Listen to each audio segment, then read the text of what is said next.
ቤተሰብ እንግዲህ ይሄ የፈላ ውሃ ነው። እንፋሎቱ ራሱ ቪዲዮ እያስቀረጸኝ አይደለም። አያችሁ።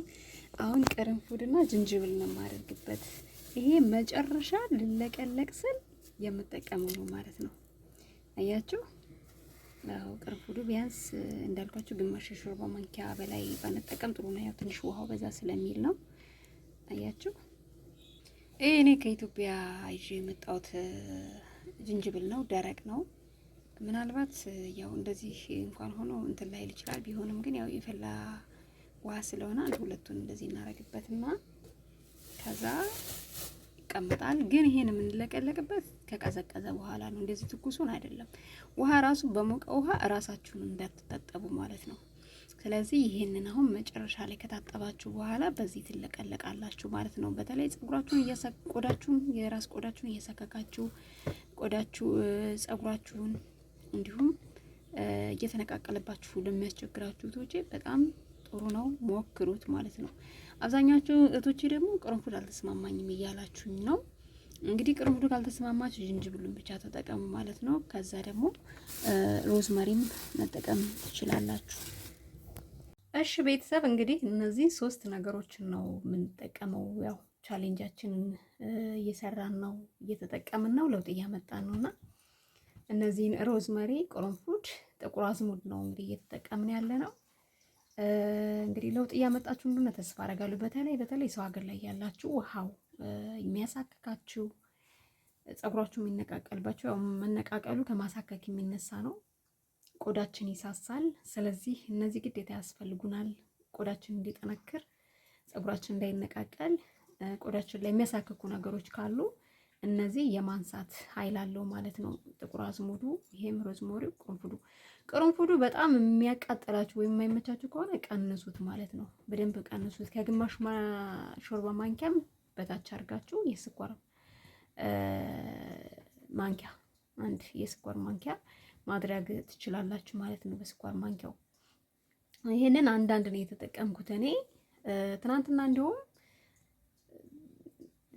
እንትን እያልኩ ነበር ጸጉሬን ስታጠብ ውስጡ ዝንጅብልና ቅርንፉድ አድርጌ ተጠቅሜ ነበርና በጣም ቆንጆ ነው። እውነት ለመናገር ዛሬ ማሳከኩ ቀንሶልኛል ማለት ነው። ይሄ ቡሉ የሚለው ጸጉራችሁ ላይ እሱን የማንሳት ሌላው ተልባ የምታገኙ ከሆነ ተልባ ነግሬያችኋለሁ። አብዛኛዎቹ ቤት በተለይ ውጭ ላይ አበገር ላይ ያላችሁ እህቶቼ ቫሚያ አታጡም። ስለዚህ እሱን መጠቀም ትችላላችሁ ማለት ነው።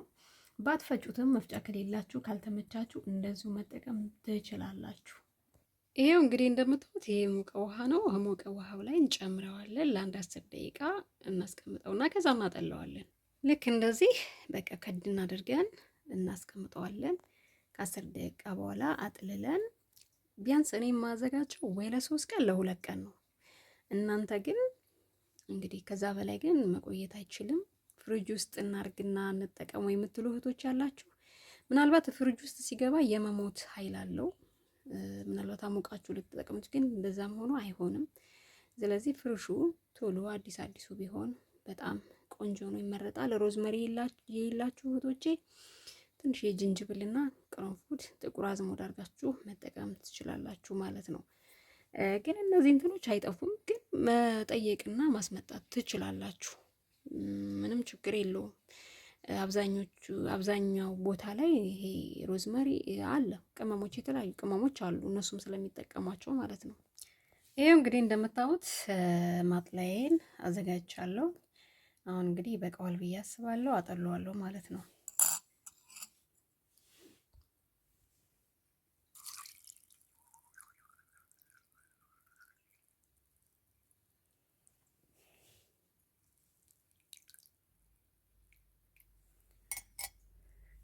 ምናልባት ብዙ ሊቀረው ይችላል፣ ግን ያው የሮዝመሪውንም ሁሉንም ከለር ይዞት ወጥቷል ማለት ነው። ይሄው እንግዲህ እንደምታዩት እንደዚህ በመሰለ መልኩ ጨርሻለሁኝ ማለት ነው። እሺ ቤተሰብ እንግዲህ መጥቻለሁ። ክፍል 4 ቻሌንጅ እንጂ መጥቻለሁ። በጣም እየዘገየው ነው የምመጣው። ያው እንግዲህ ነግሬያችኋለሁ ያለሁበትን ቦታ ግን ያው መቋረጥ የለበትም። ወይም ደግሞ ፀጉራችሁን መያዝ አለባችሁ፣ መንቀባቀብ አለባችሁ፣ ማነቃቃት አለባችሁ። መምጣት አለብኝ ማለት ነው። እንግዲህ ባለፈው አሳይቻችሁ ነበር። ይሄ ሄር ግሮ እንደ ወንደር ግሮ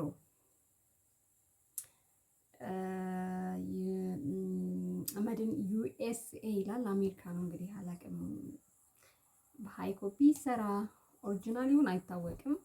በነገራችን ላይ ተጠቅሜው እነግራችኋለሁ ብዬ ነበረና ግን ወፍ የለም። በጣም የሚገርማችሁ ማን እንደ ቫዝሊን ማን እንደዚህ ቫዝሊን በእውነት እኔ ግርም ምን ያለኝ እግዚአብሔርም እንዲህ ለካ እኔ 900 ብር ገዝቼ ይሄንን በስንት ብር ነው የገዛሁት? ይሄንን 150 ነው 100 ብር ቫዝሊን ገዝቼ ነው እንግዲህ እንትን ያልኩት ማለት ነው። በጣም ለየት ያለ ነው። ስለዚህ ቫዝሊን እንግዲህ አውርቼ አላውቅም፣ አውርቼ አልጨርስም እና አንዳንዴ ውድ ስለሆነ ብቻ አይደለም። ግን በነገራችን ላይ ያው ቆዳችሁን ብዙ እንትን ባትሉ ጥሩ ነው። ቫዝሊኑ ለእንትናችሁ ብቻ ነው፣ ለፀጉራችሁን በጣም ነው የሚያወፍረው የሚያፋፋው። እንደገና ደግሞ ብዝት ነው የሚለው፣ በቃ ጥቁር ብዝት ፍፍት ነው የሚለው። ይሄ ግን ልስልስ ነው ያደረገብኝ። እኔ ደግሞ እንደዛ እንዲያደርግ አልፈልግም። በቃ ምናልባት አላውቅም፣ ጠንካራ ፀጉር ያላችሁ እህቶቼ ይሄንን መጠቀም ትችላላችሁ በዚህ አጋጣሚ ማለት ነው። እኔ ግን ይሄ ቫዝሊን ተመችቶኛል። ግን ማን እንደዚህ በእውነት እና እንደዚህ መጀመሪያ ቅባቱን ትቀባላችሁ። ከመርጨታችሁ በፊት ቅባት መቀባት አለባችሁ በደንብ አድርጋችሁ ማለት ነው ፀጉራችሁን።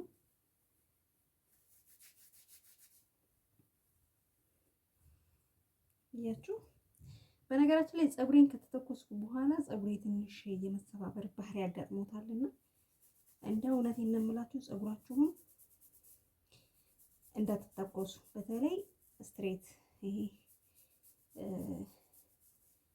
ቤስትራ ምናምን እንደሱ አይነት ነገሮችን በተለይ ይሄ ካውያ እሳት ምናምን ያለውን ነገር እንዳትጠቀሙ፣ በቃ እንዳትጠቀሙ። እውነቴን ነው የምላችሁ እንዳትጠቀሙ። ያው ካሜራዬ ብዙ ጥራት የለውም፣ ግን በጣም ይቅርታ አድርጉልኝ እሺ። ግን አያችሁ አይደል ብዙም አልቀለም፣ ችግር የለውም። ቁጥጥር ከሰራችሁ በኋላ በተለይ ቁጥጥር ከሰራችሁ በኋላ ብትረጩት በጣም ቆንጆ ነው።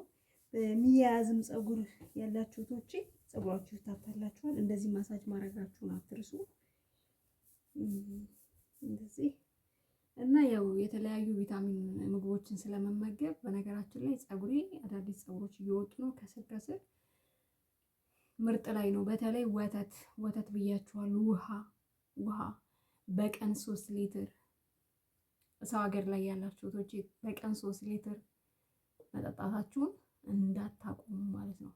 ወሳኝ ነው። ፀጉራችሁ የሚነቃቀልባችሁ ጎን ለጎን ይሄን ነገሮች እንደ ተልባ ቫሚያ እሱን እያደረጋችሁ ከቆዳችሁ ላይ እነዛን እንትኖችን ማስወገድ አለባችሁ። ሌላው ደግሞ ስትታጠቡ ያው እኔ ብዙ ጊዜ አልታጠብም ፀጉሬ እዚህም ቢሆን ማለት ነው። ስትታጠቡ ደግሞ ውሃውን አፍልታችሁ ውሃው ላይ አሳይቻችኋለሁ ዝንጅብልና ቅርንፉድ አድርጋችሁ መጨረሻ ላይ በሱ መለቅለቅ ማለት ነው።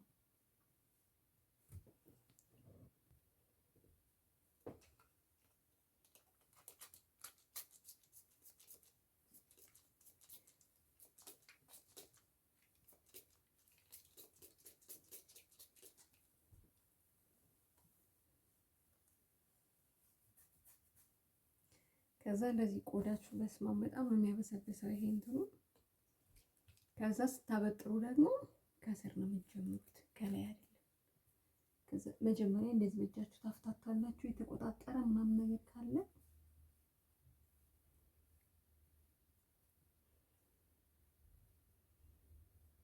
ከዛ ልክ እንደዚህ ትይዙና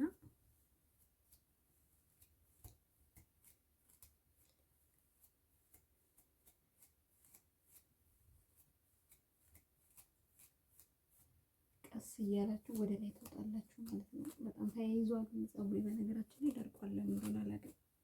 እንዳልኳችሁ ነው ከተሰራው በኋላ ትንሽ የመበሳጨት ከዛ ቀስ እያላችሁ በጣም እየያዝባችሁ ከሆነ ደግሞ በእጃችሁ ማፍታታት ነው እንጂ ውዥቅ ማድረግ የለባችሁም።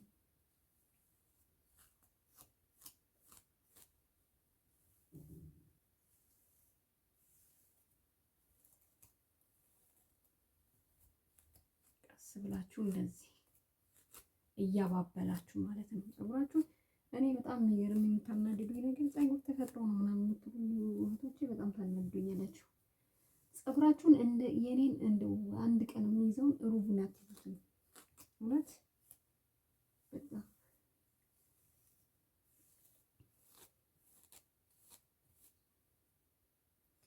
አያችሁ። በቃ ፀጉራችሁ ከዚህ የበለጠ መውጣት የለበትም።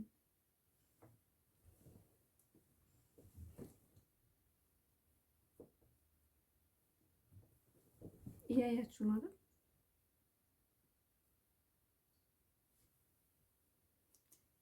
ከዛ አንድ ለ5 ደቂቃ ምናምን እረፍት እንሰጠዋለን።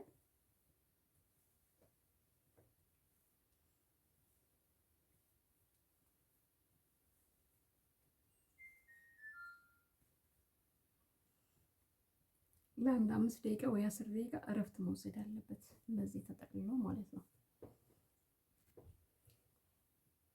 አያችሁ አይደል?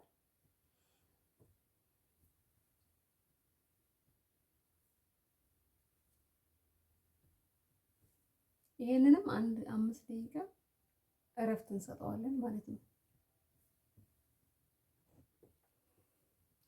እሺ ይሄኛውን አሁን በቃ አሳርፈነዋል። መስራት እንጀምራለን ማለት ነው።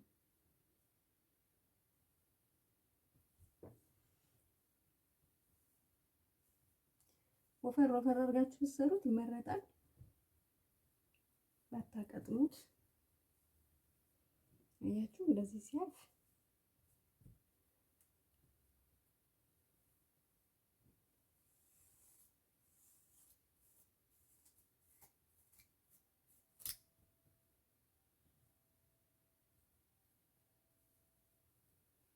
ሲጀምሩ ክርር አድርጋችሁ ከፊት ለፊት እንዲመለጥ አድርጋችሁ ሲሆን ትንሽ ገባ ብላችሁ ነው መስራት ያለባችሁ።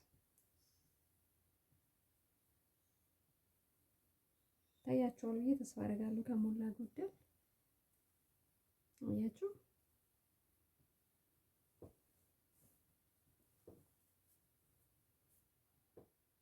ይሄ መላላት አለበት። ይሄ በጣም መጥበቅ የለበትም። ከዚህ ከፊት ለፊት እንዳይመለጥ ወደ ውስጥ እንዳይገባ ማለት ነው። ተሰራ ራሱ በጣም አላልቼ ነው የምሰራው። አያችሁ ማጥበቅ የለባችሁም። ይነቃቀላል፣ ይረግፋል ፀጉራችሁ። እሺ እንደዚህ ወፈር ወፈር አድርጌ ነው የሰራሁት። እንደምታዩት ልስልስ ብሏል። አያችሁ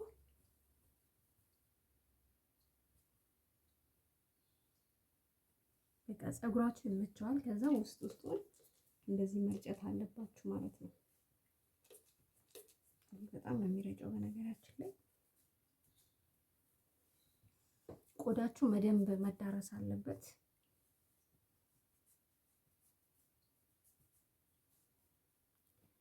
እንግዲህ ክፍል 4 ቻሌንጅ ይሄንን ይመስላል። በክፍል 5 ቻሌንጅ እስከምንገናኝ በያላችሁበት ሰላማችሁ ይብዛ። 10 ደቂቃም 20 ደቂቃም ቢሆን ለራሳችሁ ወይ እንቅልፋችሁን ሰውታችሁ ፀጉራችሁን መያዝ አለባችሁ። በኋላ በጣም የሚቆጫችሁ ከተበላሸ በኋላ ማለት ነው። ይሄንን ይመስላል። ላይክ እና ሰብስክራይብ አድርጉ። በጣም እወዳችኋለሁ። ከኔ በላይ እግዚአብሔር አምላክ ይውደድልኝ።